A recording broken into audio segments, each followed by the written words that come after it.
What is up, gang? James Azar here for this week's CISO Talk, and I've got a bonus episode coming up today. You guys are absolutely going to love it. Last year, we did a State of the Union with Patrick Benoit and Mark Hopt. Mark's been super busy, and plus, there's been no State of the Union this year, so there's really nothing for us to talk, a lot of it for us to talk about, but we've decided to transfer it and talk about it from the state of the vendor risk management perspective. So today is a bonus episode of CISO Talk, not like anything traditional, focused strictly on vendor risk management. You're going to see some awesome faces coming up, but before we get started on today's episode, if this is your first time tuning in, please make sure to subscribe right now to our show. If you're watching us, you need to subscribe, turn on the notification bell. If you're listening after the fact on your favorite podcast listening platform, please make sure to subscribe, give us a 5-star rating. Over 10,000 people have subscribed to this podcast just on Apple Podcast alone. Don't be one who has not subscribed yet. Please make sure to do so right now. Today's show is supported by our friends over at Whistic, and you won't want to miss the episode we got with my friends over at Whistic today talking about state of vendor risk management. Also, behind me, in case you've missed it, in case you haven't seen it, in case you've been living on a planet that I don't know what it is, our fundraiser for the month of April, the stream to serve for the Wounded Warrior Project. You get me out of these black, ugly black, lovely t-shirts into that ugly paisley shirt that's right behind me. I've got some ridiculous ones coming in for our next milestone. The link to donate is available in the description of this podcast, so please make sure to go in. Any donation of any size goes a long way to support our veterans and those that need the most support in an awesome organization for the Wounded Warrior Project. So please make sure to do that as well. So now, without further ado, let's get right into today's show. You don't want to miss it. You haven't tuned in. You know what time it is. Here we go, folks. It's CISO Talk time. From the CyberHub bunker and studio, you're listening to the CISO Talk podcast. No sales, no bullshit, just straight talk. Straight talk. And now for your host and CISO, James Azar.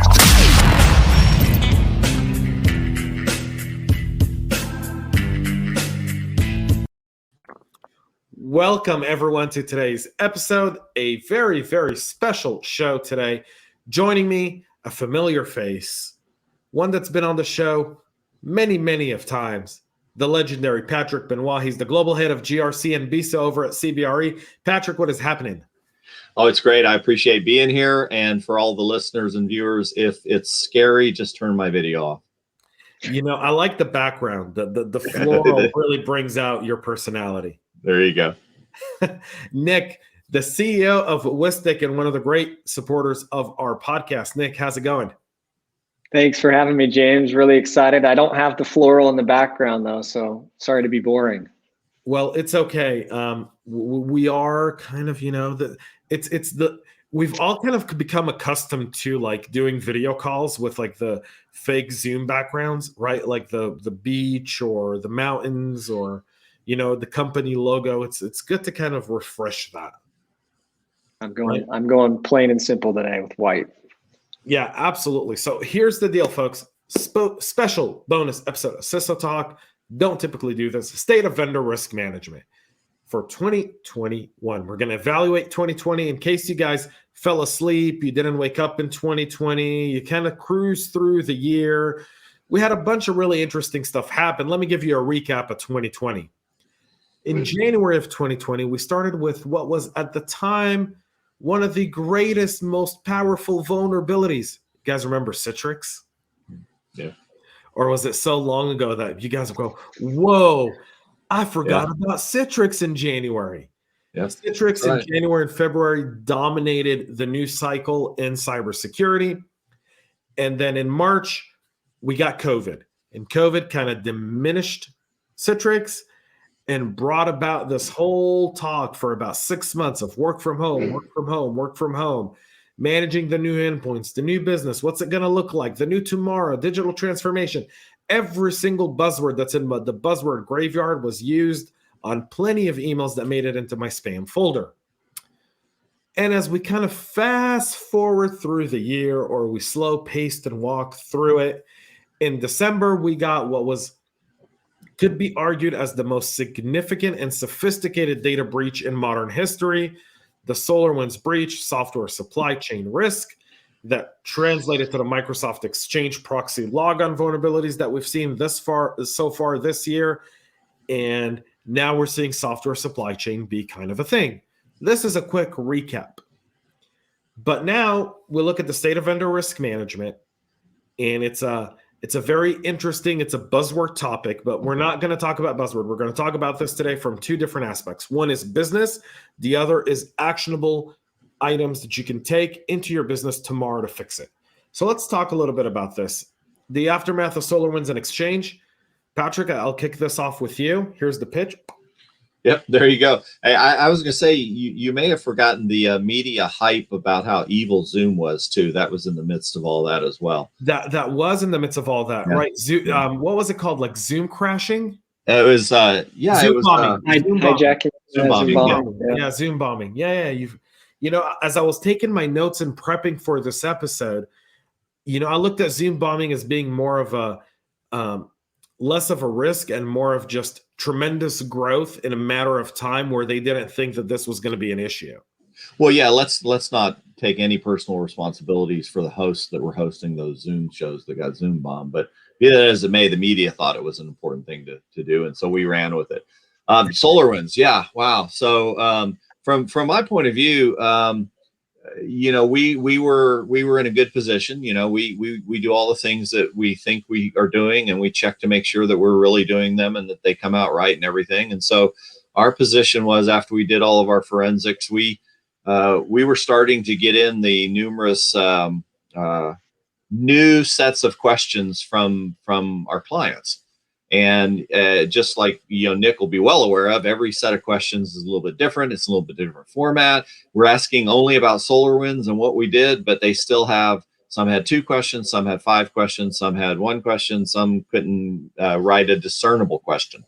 Out of that, the approach that I chose to take was, look, here's what we did. We did a full report. It was a little 1-page that said, here's what we found, here's what we did, here was there was no impact, here's what we've done to further our position, make sure, et cetera, et cetera, et cetera. This is our report, this is what you're getting, and that's it. So anytime a questionnaire came in that had 3 or 4 of those questions, I immediately sent back the email that said, here's our official statement. We're not commenting anymore on it, we're done, and sent it off. And to this day, I haven't gotten a follow-up from anybody, which is interesting. So has the conversation really evolved from an executive level around the software supply chain since SolarWinds and Microsoft Exchange for you? I don't know it's evolved that much. The awareness has come more and more to where, frankly, financial institutions have been there for a couple of years, where they start asking us, you know, they'll ask a vendor to give them information about the vendor's third parties. And so then my question always becomes, where does that stop? Do you do 4th parties? Do you stop at 5th parties? Or do you go on to 6th parties and ask for the same thing? So I've always taken the position that the relationship is between me and my vendor, not between my client and my vendor. Therefore, I will run my third-party risk assurance program, third-party assurance program, and I'm more than happy to attest to my clients that you know, this is what's in our program, this is how we run it. We've run it against this vendor, and it's good. But there is still a lot of push and movement to want to physically see stuff 3rd, 4th, 5th party down, that there's no legal relationship with that entity to be able to ask for that information. So Nick, from your perspective, how has the conversation evolved post SolarWinds and Microsoft Exchange? Yeah, I think one of the things that Patrick highlighted is something that we've noticed, this word awareness. So one of the challenges that we face as an industry is that still a lot of the emphasis and understanding about the importance of security of our vendors and third-party relationships sits within the CISO team or the security community and not broadly shared at the board level or in other business parts of the company and organization.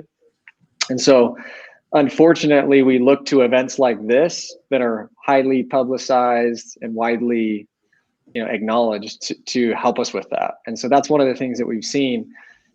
Areas, Patrick mentioned this, financial services has been focused on this for a long time, and they may be one of the industries that's asking the most detailed and in-depth questions about this type of incident. But a lot of industries that didn't ever care about this are starting to care about it now, and some of these headline items are starting to help with that. And we just see a lot more awareness needed. Not that we want to see more of these events happening, but that certainly helps the cause when you've got security teams that are sort of saying, "I told you so. We wanted to invest in this. We wanted to take areas to protect against this." So that's one of the biggest things that we've seen since then is a shift towards more organizations starting to think about it when they haven't previously. Still got a long ways to go, but that's been a huge shift in the last few months. To me, what's very interesting about the conversation and how it's shifted is the business impact, right, of something like SolarWinds or Microsoft Exchange. Because from an executive perspective, one of the questions we've been fielding, I think, and a lot of CISOs have been fielding is, well, what could we do about this in the future?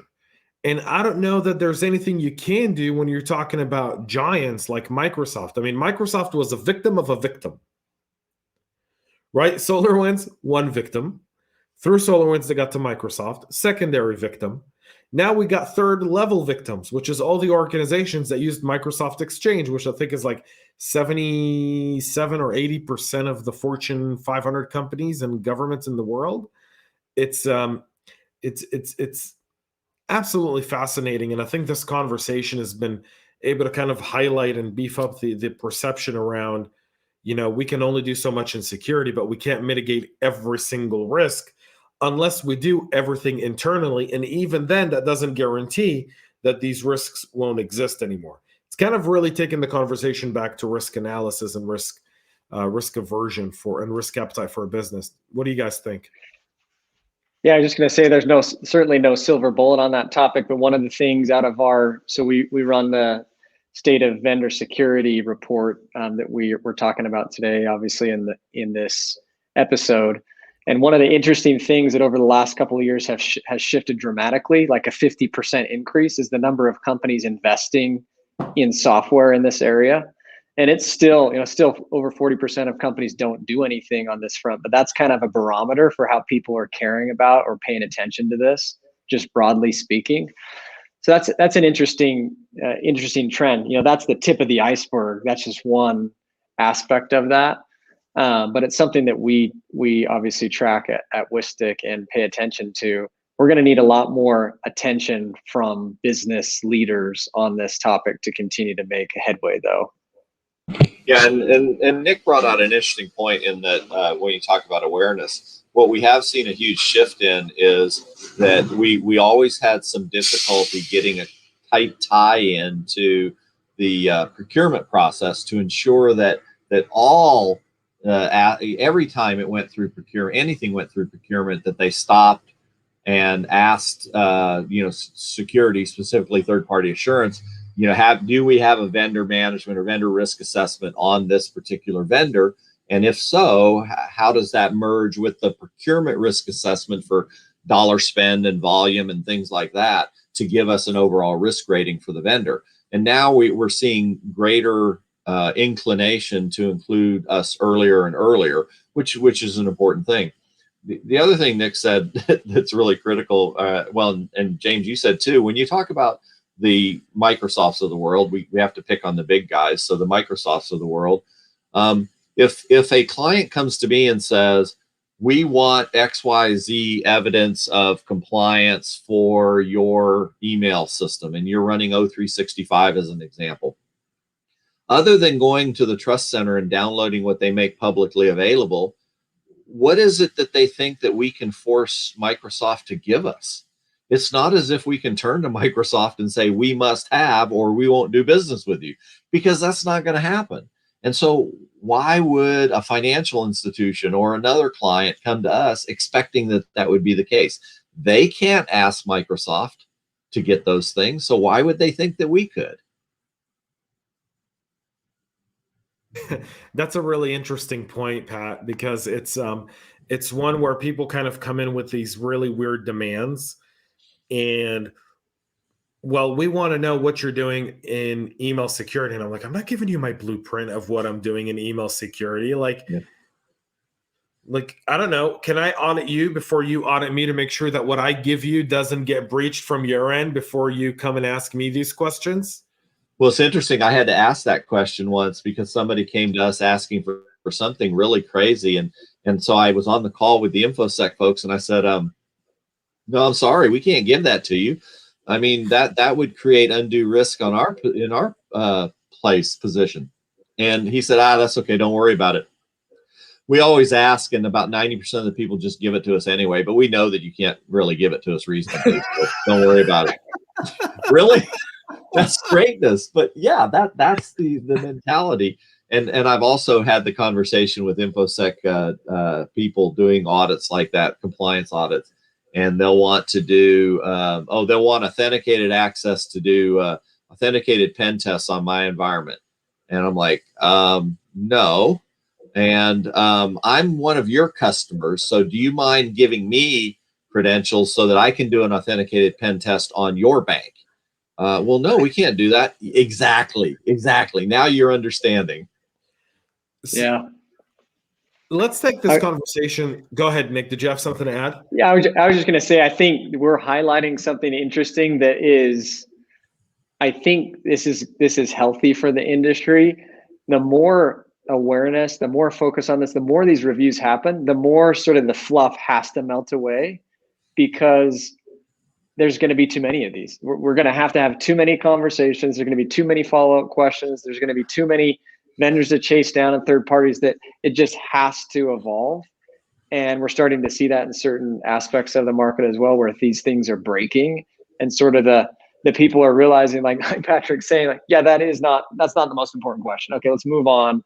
Or that is an area that we probably don't need to spend another 5 hours on. Let's just move, we're okay without that. And it's interesting because the cream is rising to the top, meaning the most important things are gonna remain afterwards, and we're seeing some of this administrative fluff that melts away, and we see that in the survey as well. I think the stat was over 75% of sales processes today involve security assessment. It was one of the interesting findings from this last year's survey. That's continuing to go up.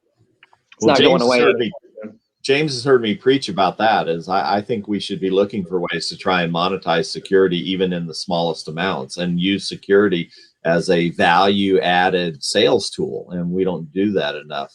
So I think that's going to be the case. I think there's tons of opportunity to do things. And James, so you can put this under the label of extremely controversial, but it came out of my mouth, is I can't believe I'd say it, but I'm not so sure that I wouldn't be happy to see a collective of compliance or risk entities get together and create basically a PCI kind of standard for vendor risk management, just so that we could all have a single standard and we could all live by a single standard and not be answering questions off Excel spreadsheets. That's something very interesting. We did a webinar a while back, Nick and I, with Chris Roberts and Gray Meyer Cleveson. I'm sorry, who's the CISO over at Hollard Insurance in Australia, and we talked about, do we need a framework for vendor risk management? And it was a very very interesting conversation. And I won't bore you guys with the details. I'll just say go back and watch the webinar. It's available now on YouTube. So just go look it up. But let's talk a little bit about the software supply chain, because when we look at SolarWinds, we look at Exchange, and we look at the recent threats across organizations, and we're seeing the sophistication of our adversaries. They're targeting our DevOps people. They're targeting open source software. They're going after the software supply chain because it's easier to plant backdoors. It's harder to get recognized. The antivirus and all your endpoint security, all your EDRs, XDRs, RDRs, whatever acronym DR that you put on something now can't recognize something malicious when it comes through from a trusted source, right? How do you see software risk management and vendor risk management evolve over the next 12 months? Well, I think we have to get more and more attuned with the idea of being able to analyze, and make quick decisions about traffic and information before it's able to infiltrate our systems. And so now you're talking about, James' favorite buzzword of AI and ML that's actually real. If you can get to a point where as it hits your environment, you have sufficient information collected, sufficient intelligence derived where you can say, no, we can't let that through because we're pretty darn sure that's the case. I don't know how you would do anything after the fact that's that much more effective than all the things we're trying to do right now. One of the things I think about, in addition to that, Patrick, on the more the business side of things, we talked about this a little bit, but as the complexity of the supply chain increases, the ability to spend time on the less important things decreases. You have to prioritize. Right. And so we see over the next 12 months, James, to this question, I see a lot more forcing functions on transparency and getting more proactive on this topic. Patrick mentioned this, doing this for CBRE, putting together your stance on SolarWinds and pushing that out as opposed to being a reactive, you send me questions, I'll answer them. No, here's our position. Here's what we did. There it is. That's it. And we're not going to go through this exercise of answering over and over again because this is all you're going to need on that topic. That is happening in a number of different market verticals, and for companies especially that are doing this for the first time and kind of paying attention and saying we need to start doing vendor security assessments on our third parties, or for companies that are selling and going through this over and over again. That complexity again is forcing more collaboration, more transparency, and frankly, it's breaking the legacy systems. It's breaking the Excel spreadsheets. It's breaking the, send it and wait 3 weeks and, all that sort of stuff it's breaking honestly across a number of different companies right now as we speak. And that's a good thing, that a lot of those processes are time wasting and need to be evolved, and they haven't in a number of years. Well, we're talking about ways to kind of proactively do things like that from the answering questions point of view too. Take the SIG questionnaire and answer it with a standard set of responses, and then put it in any one of the systems, whether be Whistic or any competitor, and say, here's our 1,500 plus answers to questions. And as long as the application tools would then allow us to push that out to any system or any format. So, if one vendor would ever get to the point where they say, I'm willing to API with other vendors to share this information, and there's some transactional cost potentially, whatever, but at least we can share. That's going to start to consolidate the use of those tools. And then the tools that will lead the way will be those that are most open to that kind of thing. And then you work on pushing out the spreadsheets back to people that are still only working, clients that are still only working on spreadsheet levels. So I think we can proactively start to do what you're talking about, Nick, by just saying, we're gonna sit on the standard called SIG. There's more information in SIG than you could ever use. So just take it and then only come back to me with a couple of specific questions that you need clarification on. Yeah, really interesting, Patrick. That's essentially what we built on one side of Whistic. Our software enables that. And you bring up a good point that while we may feel this pull to go create a new standard, there's already, we support, I think, over 16 now on our platform today. And we see it as an evolution over time. Maybe some of those fall off.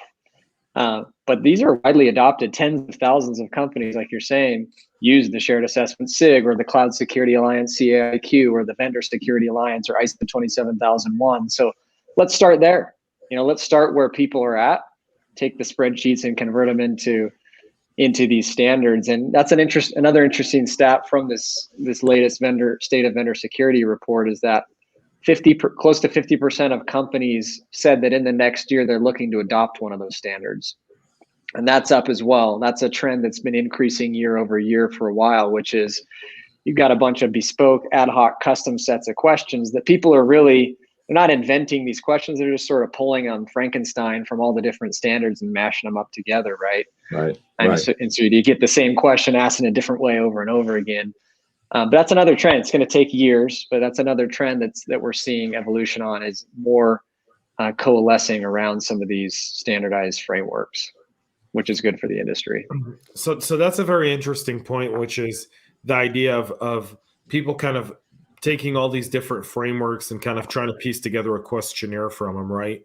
Which essentially all it ends up creating is a lot of duplication, and the cost of vendor risk management for an organization in the pre-sales process really does impact margin. So streamlining that process for an organization, for a CISO, is really important because that reduces if you're able to reduce your overall cost, and instead of having, 5 people on your vendor risk management side filling out these questionnaires, jumping on calls, doing all of that, you're able to take it down to 2. Well, you've just cleared 3 heads to go to engineering, architecture, and really hands-on security, which, in today's day of age, we need more of those than more of the people who fill out Excels. Mm-hmm. Yeah, that extends the sales team as well, James. That was an interesting finding from the survey.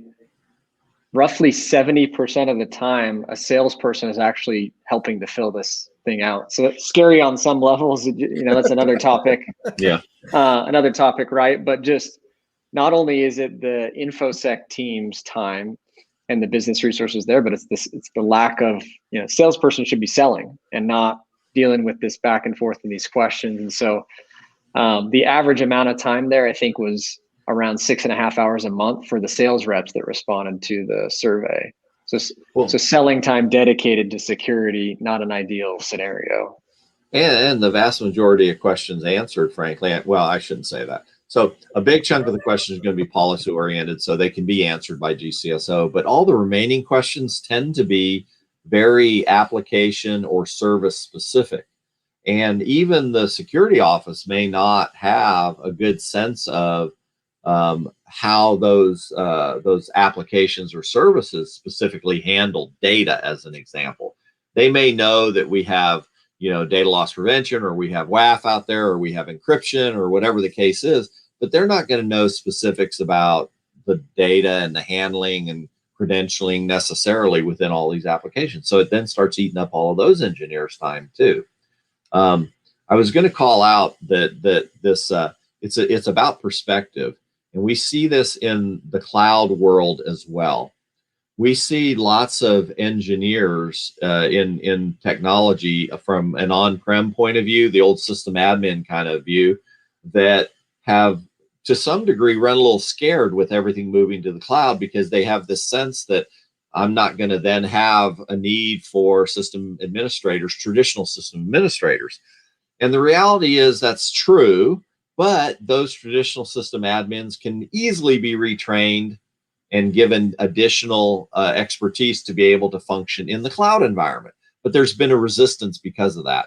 And I think we see some of that too in large companies that have very large risk assurance teams, that efficiency is not their friend, because the more they automate and the more they get efficient, the smaller that team could get. And I think there's fear in that. And I think it drives some of the decisions to not find the best way to get there. So you're highlighting something that I think is really, really the challenge of security practitioners everywhere, right? And a lot of the people who listen to the show are practitioners. And I think this is where we have something that I like to call in large organizations, kind of like hidden unemployment. The people who really work 20 hours a week, get paid for 40 hours a week, and you can really condense those positions and really allocate that money to in your security program to other things that are far more critical than just, the risk assurance side or the vendor risk management side or third party assurance or whatever name the company gives them, because God knows they invent them, right? As they go along. Someone says, hey, I want to be an ISO somewhere, and they invent ISOs for random people to just kind of fill the gap and create promotions within the organization. I've been a firm outspoken person on this, and it doesn't make me very popular among the middle management in cyber, but it sure needs to be addressed, because one thing that you said prior to when we started recording, Patrick, was we're all in sales, and our job is to sell security internally, externally, among our stakeholders, get buy-in into our program. We create a program as CISOs. We create a program as global heads of GRCs. We create a vision for our companies as CEOs. And our role is to get everyone within our organization to buy into what we're trying to accomplish. And the problem we're talking about right now is one of the challenges of why it's very hard for people to break into cybersecurity, because we have a lot of different gatekeepers sitting in a lot of different roles that don't need to be there. And from a vendor risk management perspective, we can automate this, win the business over by showing, hey, we're automating this process. Here's the standard we're following. Here's why it's effective. Here's our top 10 customers, and they all want this standard. So as far as we're concerned, if our top 10 customers that generate 60% of our revenue, right, love this, then everyone else will. Yeah, you're right. And in the purest sense, business sense, we only have two values to provide to the business as security practitioners. We either reduce risk or we somehow help enhance revenue. If we can't do those things in some combination, where's the value in its purest form? Nick? I was just going to comment on that, Patrick. Really well said. I've heard others communicate it in a similar way, and I think we need more of that mindset in the vendor risk management side of things, especially as we think about how do we put together a program that enables more revenue. It's just not something that we hear a lot. It's Right. not something that's talked about a lot. And back to the trends, one of the think about all those trends we've talked about already. It's just it's shining more of a spotlight on it. I guess I can put it that way. And the more we can communicate in business terms of how my InfoSec or risk management team can enable revenue for the company, the more resources we're going to get, the more we're going to realize, like you're saying, James, which pieces are really crucial, which other pieces are actually slowing down revenue and creating friction instead of, reducing risk or enabling revenue. I just think that's a really powerful point, Patrick, that you mentioned there. And sometimes we get caught up in the weeds, right? We're not zooming out enough to say, what are we really doing? This is about, I'm trying to sell you something. You're trying to reduce risk. Okay, let's just get together on that. Well, and the first step on the road to recovery is, we have to admit that there's a problem. And so all of the practitioners in the world that have come up through the security ranks and then become CISOs need to accept that they have a problem if they have not come to the dark side and understood that they are salespeople by and of their true nature. They have to be salespeople in order to be real business people. And so once they accept that, then things will become much easier. So there's a few people who are very, very smart when it comes to that kind of stuff. Tim Callahan over at Aflac, I think you know Tim, Pat. Yeah. He's one of those very well-articulated people who's really able to kind of nail that down from a sales perspective. And anytime Tim is speaking anywhere, that tends to be one of the people. Ron Green from MasterCard, I think that guy's the ultimate showman of explaining sales, and that only explains how MasterCard has elevated his role from 2 years ago to what it is today, which is, the global chief security officer for MasterCard, and so many others, man. Like, I don't know. I mean, honorable mentions. Who do you have? Oh gosh, I honestly don't know that I could throw very many names out there. I may have, I've heard of those that you've talked to and know them, but they're, in my mind, I don't think there are that many out there that talk a lot.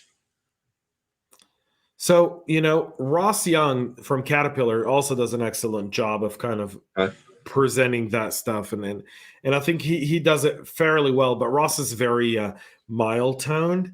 And so like he on Friday had the opportunity to hang out with Ben Harvey from Tyson Krupp and a few of and Ray Griffin over from Cox Media. They're passionate guys, right? So really passionate guys. So you kind of are starting to see that idea that we're in sales. But I think CISOs need to start less focusing on tools and more focusing on optimization of your security program. I think we've reached a point where now we kind of need to before we spend, just maybe let's stop for a moment. Let's review. Let's evaluate. Let's optimize what we've got. Let's cut off the fat. Let's make the machine lean. So that way our teams are far more equipped. I mean, people always talk about, the cost of vendor risk management, right? And running the program. And they look at it as a way to finance their teams. But, we all need help in incident response. None of us have enough people in our incident response teams, which is why we engage third and fourth parties. Right. I mean, every CISO's got 2 companies on retainer for incident response. Yep. So there's that aspect to look at as well. Yeah, it's in my mind, it's the basic 101 idea again. We have these things that we fail to do because we're chasing shiny objects. And in my opinion, an assessment of the percentage of your tools that are functional versus non-functional is critical. And I suspect there are lots of tools that are deployed at companies out there, security tools, that are at best 50-50, 50% used, 50% not used. And that's too low. We need to be driving that efficiency, James, that you talked about, and driving the use up before we go buy the next shiny object. But that goes right into vendor risk management. Sure. Right. And here's where it goes right into vendor risk management. Nick, you're going to like this. So think of all the people who, when you're jumping on them, they go, yeah, we're using vendor X, and it can be a big name vendor. I don't endorse vendors unless they pay me. I'm kidding. I'm joking. But, but, you take that aspect of it and they go, yeah, we're secure. We're using company X. And I'm like, well, then you ask them like 3 really important questions. How do you implement it? How are you using it? How are you monitoring it? And when they can't answer those 3, you go, all right, so you've just bought something very expensive, but you have no clue how it works. It's like buying a Porsche and never taking it on the highway.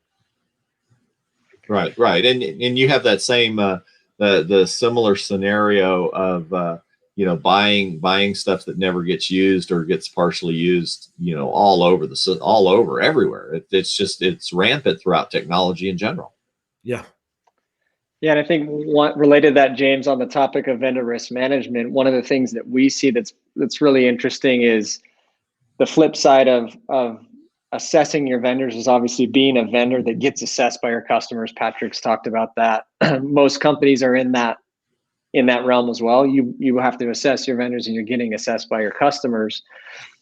On that seller side of things, an interesting challenge we see with companies today is we go in, and our pitch, I'm not going to give it now, but it just highlights the fact that people are stuck in this mindset of, I just need software to help me with the symptoms and not the core. And Patrick, highlighted this. Let's zoom out a little bit and just say, why are we even doing this? And do we want to automate that? Or should we just get rid of that whole thing together, right?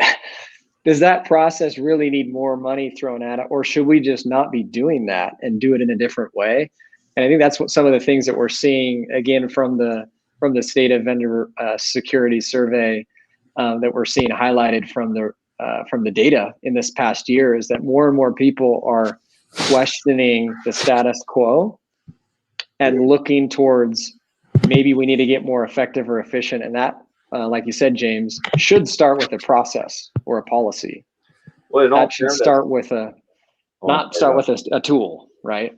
Yeah. Sorry, Patrick. I was just going to say, in all fairness, that we are in some ways creating our own problem defensively, because what's happened is, because of pandemic and everything else, I hate blaming things on pandemic, but certainly there has been a reaction to it that has created budgetary and resource constraints such that we've put ourselves in a position where defensively we don't have time to do anything but solve the symptoms. So we're band-aiding stuff, and it's because of not having the proper resource, not properly funding the security function, not properly staffing the security function. Right, but here's the way to resolve it, right? Optimize and automate your vendor risk management. Save that money that you're investing there. For large organizations, that's in the millions. That's significant headcount when you look at tier 1, tier 2 incident response people, right? That's 10 more people on your incident response team, easily. Mm-hmm. And I'm being conservative. Yeah. Yeah, and one just real world example, James, that Patrick, I'm sure, will resonate with, and all the practitioners, is just, we think about all the questions we get from our clients and our prospects and how much time, how much cost it takes us to just respond to that churn. We'll do what Patrick just, recommendation to the listeners, do what Patrick just demonstrated with his SolarWinds. Put together your response before you get those questions and start pushing that out instead of just reacting, right? Take matters into your own hands. And it's just interesting. Sometimes we are stuck in this rut of, I get questions, I answer them. Well, why don't we put together and get more transparent and more proactive on what our program and our stance actually is, and the policy docs that you're going to want to know, and our answers to the SIG questionnaire and all this stuff, and put it in your hands before you ask for it. And that will eliminate 3.5 weeks of dance back and forth, and we can get down to brass tacks and really focus on what matters most. That's a real world example of what we're talking about there, where just so much time is spent in the back and forth administrative side of things when we could kind of cut to the chase. And we're starting to see a lot of organizations taking that trend. It's highlighted again in the data that we received from the survey last year.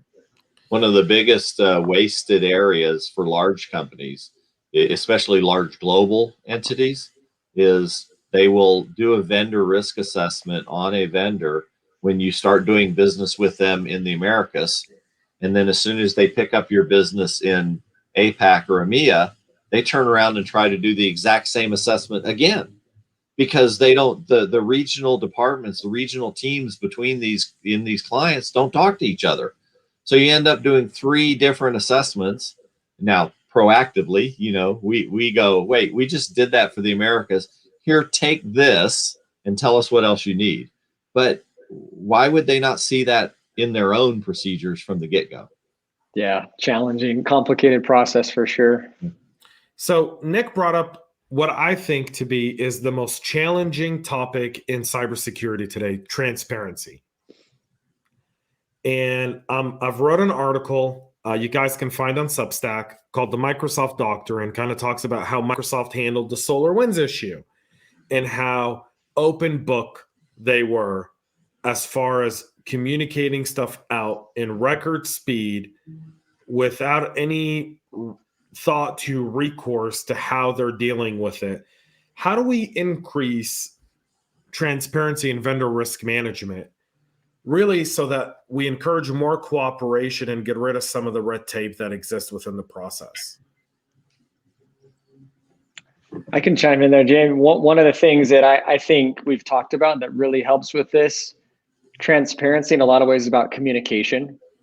So what language are you speaking? What are you talking about, so that we can collaborate on a topic? And so I think, coming back to that prior topic of standardization, I think that's really important, actually, because it enables more transparency.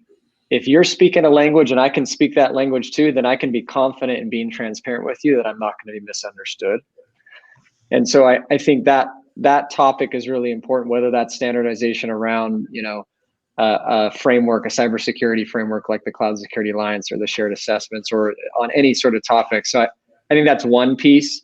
I think secondly, the buyers the organizations doing the assessments, we as practitioners that are doing the assessments, we should invite and encourage that. And there's, best practices and things around that. But the topic of just, hey, I want to actually know the reality of where you're at so that we can work on this together. This isn't a pass-fail exam. I need to understand exactly, where we stand, as opposed to you're going to be cut off and we're never going to have another conversation about it. Just changing the dynamic and sort of inviting the transparency is one trend that we're seeing as well. And then I think the last one is just we're seeing more sellers that are pushing transparency to the buyers. And that helps because if you're doing assessment on an organization and you get their information and their transparent posture and their documentation before you ever ask for it, that's what you expect the next time. You want that, once you taste it, you want it again. And so just to highlight, we can do this from both sides, both the buyers and the sellers in this equation can help with that topic. Those are a few things that we think about a lot. Well, when you start talking about transparency and common language was the key point there for me, is that, James and I have had this discussion many times. Words have meaning. And in some ways, our industry has created, again, its own worst enemy, because we create buzzwords that have no meaning or convey little understanding of what it is that they're supposed to. And so as a result, we have all this confusion that goes on because of using words that don't mean what they were intended to mean. So I think that's an important aspect of that transparency too, is let's say what we mean and mean what we say. So you bring up a very, very interesting point around vocabulary in language. But the challenge with transparency in most cases is there are some people in security who seem to take the term security a little too literally when it comes to who they talk with. So when I want to do business with company X, right? I want to know, like Nick said, where you're at, what you're struggling with, so I know the risk. I'm not going to go to the business and say, don't use these guys because of all these things. I'm probably going to go to the business and say, the cost of doing business with these guys is going to be very different. Right. And there's that one piece there. And I think, and the second one that really kind of resonates with transparency is the idea of, some people take it so seriously, they go, I don't want to tell you anything. Like they get on a call and you go, so, how many open source repositories are you guys using within your software? Well, that's confidential. Is it? I mean, really, is it? I mean, does it have to be? How many open source repositories are you using? How many of them have active contributions and updates that are done weekly? Give me a ballpark. Let me know what you're using as a backbone to the software we're signing on to. Yeah. It's not to judge you. Everyone uses open source at this point. We can't, ignore it. But I think from a vendor risk management perspective today, I'm more focused on the software side than I am over, what controls you have on your firewall. Yeah, that's an interesting point, James. Just read recently that Google is predicting cloud will triple from a market size perspective over the next, I think, roughly 6 years. And so one of the biggest explosions in vendor assessment that we're seeing is in SaaS and cloud, cloud vendors, not surprisingly. And so we're going to continue to see, rapid growth on that front. But if you look at a lot of I would say the majority of assessments that happen today, they're built with the old mindset that you're running on your own metal and you're not running on an AWS or a GCP and that is an interesting shift that we've got to have, that we can change this mindset, because part of what you're saying there is the buyer, the one doing the assessment, can do a better job of setting the bar and the expectations out of the gate and sort of say, here's how we run this process, or here's what we're looking for. And maybe even saying, we've seen companies that have said, and here's the deal breakers, and here's things that are not deal breakers, but that we want to know as well.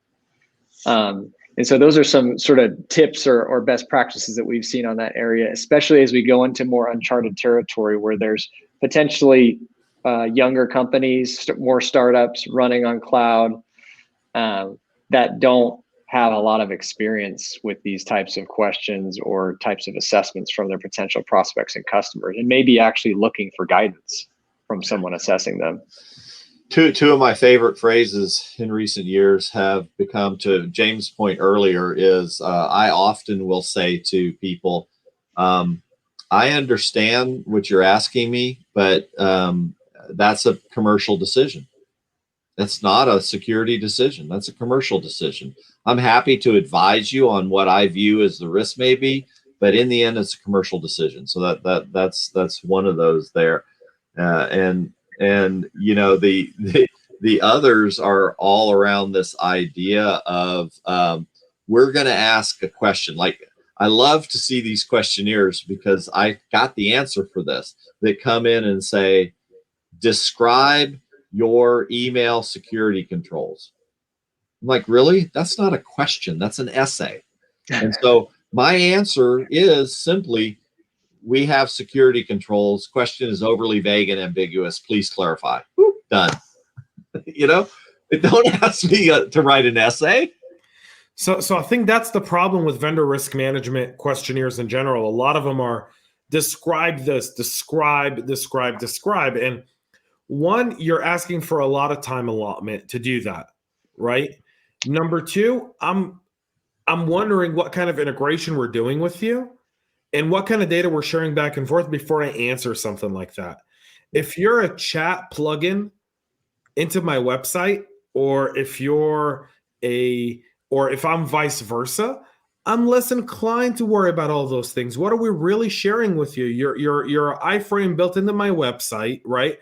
As long as we're encrypting the traffic in and out, I don't really care about anything else. I don't care what email security you use. I don't give a rat's tail, because none of my data is going to be in your email.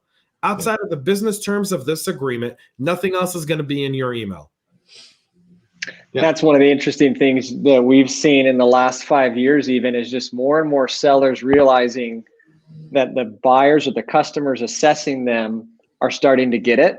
And so pushing back more and just saying, hey, look, we've already highlighted, and here's all the information on the most important topics that you're going to need.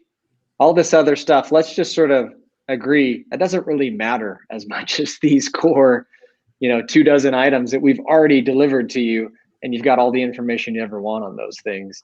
And again, that's healthy.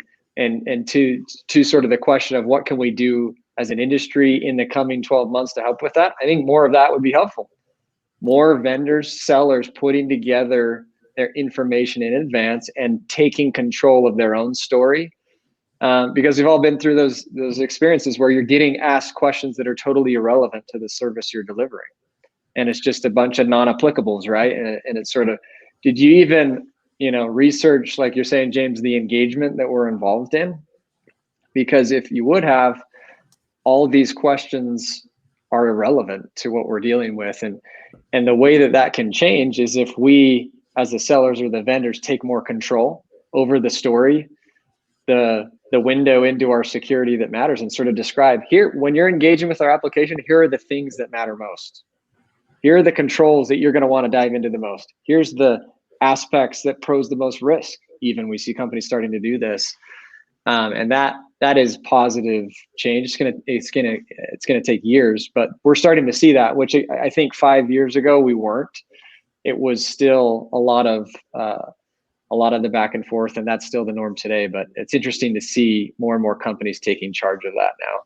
Yeah, that's why we start with we've got a 10-page client security assurance summary.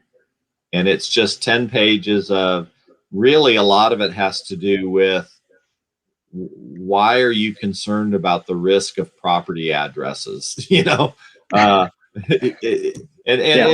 that's a little bit flippant, because there is data that we have to be concerned about, but we're not processing, people's financial data, by and large, personal financial data or personal health data and things of that sort. So, that's a starting point. And then that's why we're going to move to this idea of pushing out the SIG. James's point about, did you even look at the engagement that we're doing? Our industry seems to be fraught with that. I love that at least once every other day, I'll get an email that says, hey, are you interested? We've got a junior cyber analyst position that's available, and we need somebody right away on a contract basis. Are you interested? And I'm like, did you even read my profile at all? You know, we saw your profile and thought you might be interested. Seriously? No, I don't think so. So I'll give you something very, very interesting I've done. I kind of took the CMMC guideline of how they rate the different threat levels of vendors, meaning what type of audit they need to do. And we actually built an online form for our salespeople and our procurement people and our business development people. So anyone who's integrating anyone into our system. So now let's talk about we're the buyer side, right? And you're the seller side. So from the buyer side, we built this form, and our people go in, our salespeople go in and they go, what department is this for? What's the technology going to do? What's it based off? It's about, 12, 13 questions, and it lets them know that based on that, they should, it spits them out essentially the form they need to send them to complete. And the form is really based on our risk appetite of the things we want to know based on how this person is going to integrate with us, right? And so when we have a lot of others, meaning we have some salespeople or business, my favorite are when our procurement people like don't know what we're doing yet with them. We definitely need this technology. We're going to buy it, but we don't know anything about how we're going to integrate it. But, you're next on the process of approving this before we move forward. And I'm like, well, we need to know how you're going to use it before we're able to evaluate it, right? And so we had a lot of that disconnect early on, and we had to really kind of address it. But from a buyer side, that's really helped a lot of the vendors that we've worked with who, when we get on a call with them, and it's not, we get on a call, we're regardless, we do like a 15 at least minute call, even if everything is all right, like, hey, I'm your contact in security, you're my contact in security. If you go through anything, if you have any issues, please call me directly, let me know, kind of thing, right? Because we're at the end of the day, we're peers, right? I don't, it's not just a buyer-seller relationship. You're my peer. And so when you're going through something, it's going to inadvertently impact me. And I want you to feel comfortable enough to call me and talk to me about it, right? Again, the idea of transparency. And a lot of them say this was the easiest form we've ever filled out because it's really, you guys understood what we're working with you.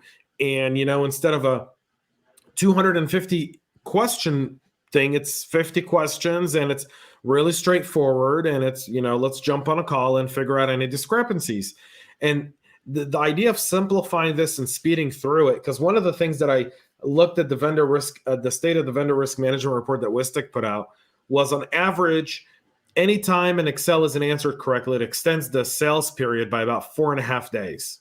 Yeah. So that's another week of lost revenue. That's another week where the contract doesn't get done. That's another week where things get delayed. And people don't understand how valuable that week is, because that's man-hour time. Those cost companies millions and millions of dollars over a period of a year. Well, and putting together, you mentioned it on the periphery there. It's the timing of it too. I use the analogy, and there are several other examples of this, but I use the analogy of you're going to come risk assess me, and you don't know exactly what we're going to do together yet, which would be tantamount to let's do the state inspection on the car while we're assembling it. And oh, by the way, you have to change the tires while we're going 60 miles an hour down the highway. It makes no sense. Get to a stopping point and then do the inspection. Know what you have and then do the assessment. Elon Musk would argue with you over changing a tire at 60 miles an hour. He'd find a way to get it done. and God love him if he does, but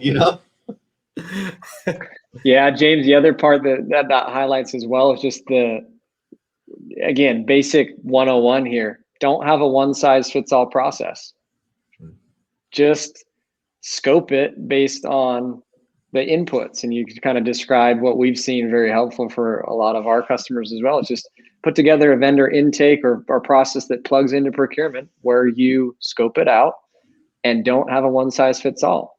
And that will make your vendors' lives easier, and that will speed up the pace at which you can do business. And that's a very, fundamental, basic thing that not many companies do. Surprisingly, it's it's one of those obvious things that just doesn't happen unless you put the brakes on and zoom out a little bit and say, wait a second, maybe we should take a different lens on this.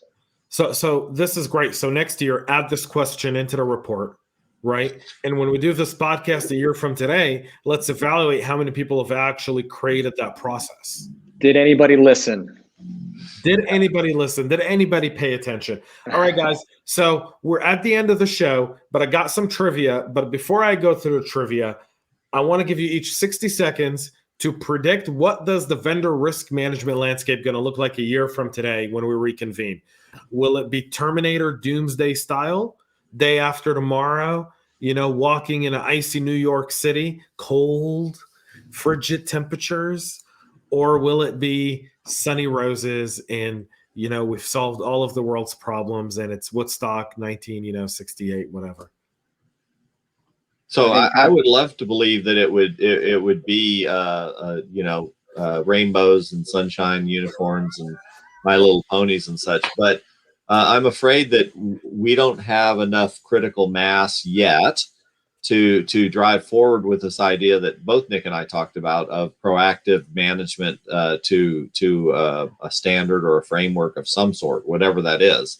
I would hope that by this time next year, we will at least be more consistently driven towards an industry accepted type framework of some sort, whether it be SIG or whatever, whatever the questions are, and that the big institutions will stop asking questions that have nothing to do with the services that you're going to provide, and they'll get to some of the tailored response that we're looking for. But it will still be Wild West, James. Nick? Yeah, to tag on, definitely agree with what Patrick's saying there. I think we need to see more chaos before we see more benefits. We need to have more of these issues come to a head and force teams to spend, waste the time, say, I've either got to hire headcount or figure out this process. So I think we'll continue to see pain around that. More companies adopting software, that trend's going to continue. We've seen from last survey to this survey as well. More companies looking to adopt industry standards, like Patrick's saying, for sure. A higher percentage of companies that have to go through a security review on every sales deal. And then more of the dynamic shifting to the seller or to the vendor, I think is another thing we're going to see. Meaning they take more control of the communication on that process, being more proactive around that. Foresee that in the next 12 months for sure as well. So those are a few predictions. I love it. All right, guys. I have one trivia questions for you to add all of this in. And Nick, it's your first time on CISO Talk, so you get the honors. All right. We won't go through all 6 of my trivia questions and getting to know you, but we will go through one. The buzzword graveyard. I have a very, very famous buzzword graveyard. It's got many buzzwords buried in it. Which buzzword would you bury in my buzzword graveyard, Nick? I think we talked about this one recently. Zero trust was a fun one, and we had, again, to point people back to our previous discussion that we had on our talk. I think that's an important one, especially as we talk about this concept of really partnering with your third-party vendors and getting to a point where you can have transparency. I don't know. That's one that we would. Zero trust buried many, many of times. In fact, in a survey I did a few months ago on LinkedIn, 50% of it was zero trust was as controversial as the politics of today. It was literally that controversial. 50-50 split over buzzword to an actual security policy, and advocates on both sides arguing that the other person doesn't understand what the heck he's talking about when he says zero trust. I think zero trust is a very interesting buzzword. I do. And at Black Hat this year, I'll be doing a change my mind on zero trust. Nice. Cool. Pat, what buzzword would you like to bury this time?